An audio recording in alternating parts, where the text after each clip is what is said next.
Hello everyone. In my previous video about replacing the catback exhaust system, I talked about the old flange replacement on the rearward end of the catalytic converter pipe.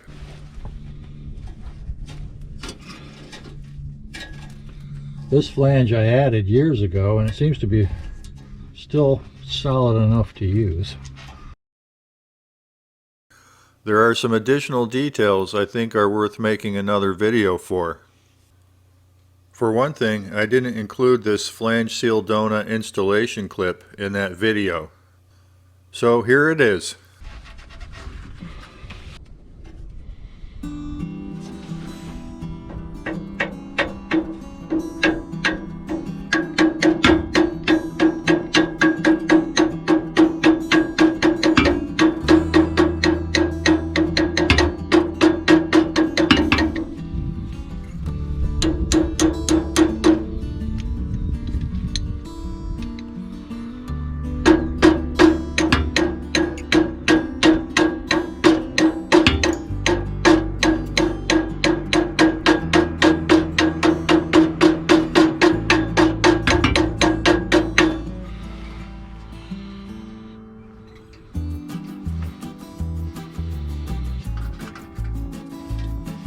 Well,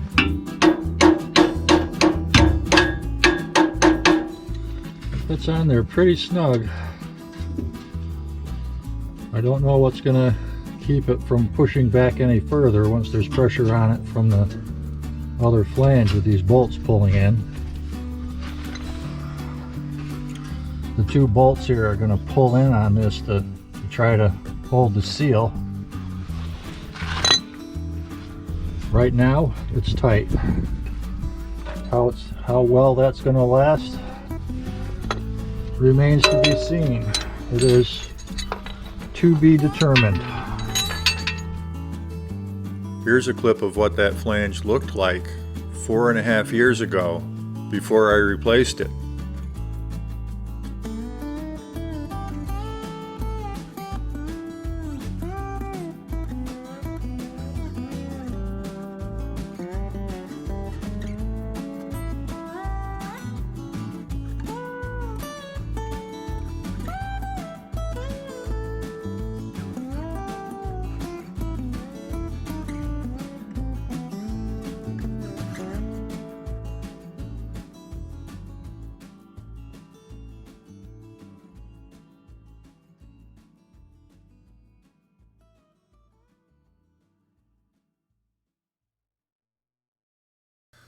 That rotted out flange is on a catalytic converter pipe that costs over $200 to replace, and a lot of headaches.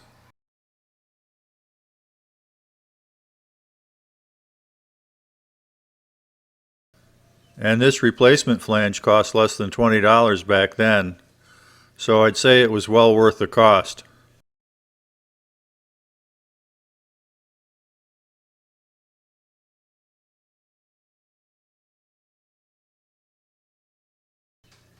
I got this off eBay from Bear River Converters.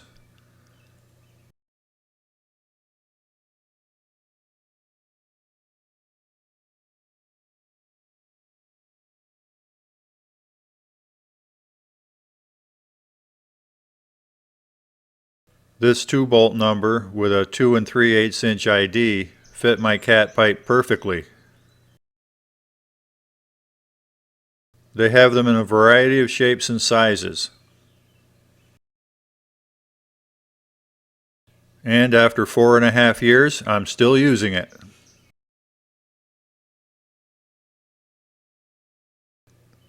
As we can see here, it's pretty heavily rusted now, but it's still solid, and I think it'll last another couple of years before I'll have to replace it.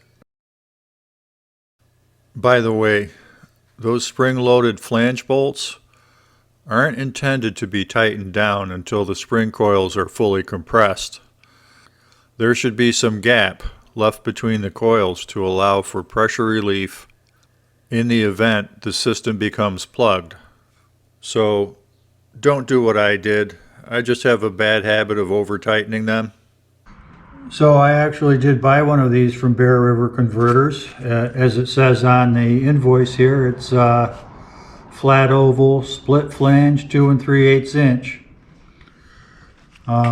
It came in this wrapper, which says on it, made in India. I was surprised.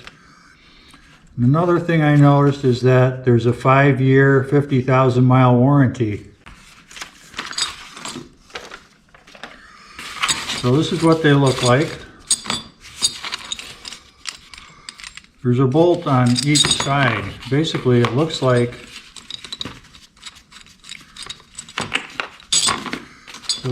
they take a flange, weld a tube to each side, and then cut it in half. I mean, that's exactly what it looks like. And then when you go to put it on, you put it around your pipe. There's a lock washer there. And you nut and bolt it. And if it's the right size,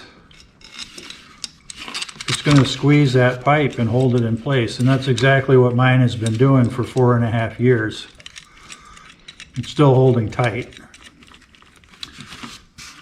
So I have a piece of scrap pipe here. I'm going to put it on just to show you what it looks like. I'll move the camera over here. So this is only 2 1/4 inch pipe, and it's misshapen because it was at the start of a curve. The pipe I cut it off was curved. But so this is 2 3/8, this is 2 1/4. So obviously a mismatch in size. But I have this, I'll just have to put this spacer in here just to kind of hold it, and that way we can see what it looks like.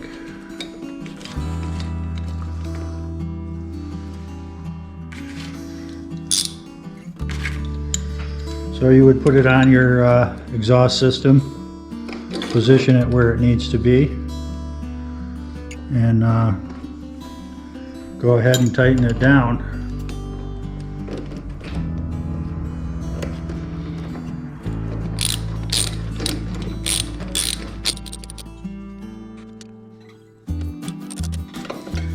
Okay, so that's good enough to get the general idea of how that works.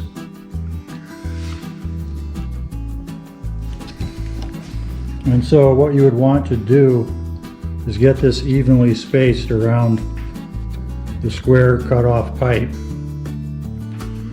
So you want to have the pipe cut as squarely as possible, and then have an even spacing all the way around where you clamp that.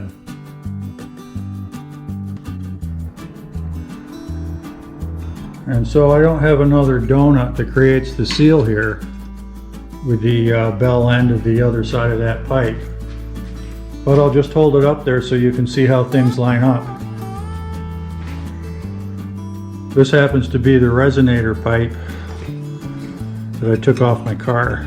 And so there it is. You would put your bolts through there and clamp it up. This would have the donut on it to match this bell end.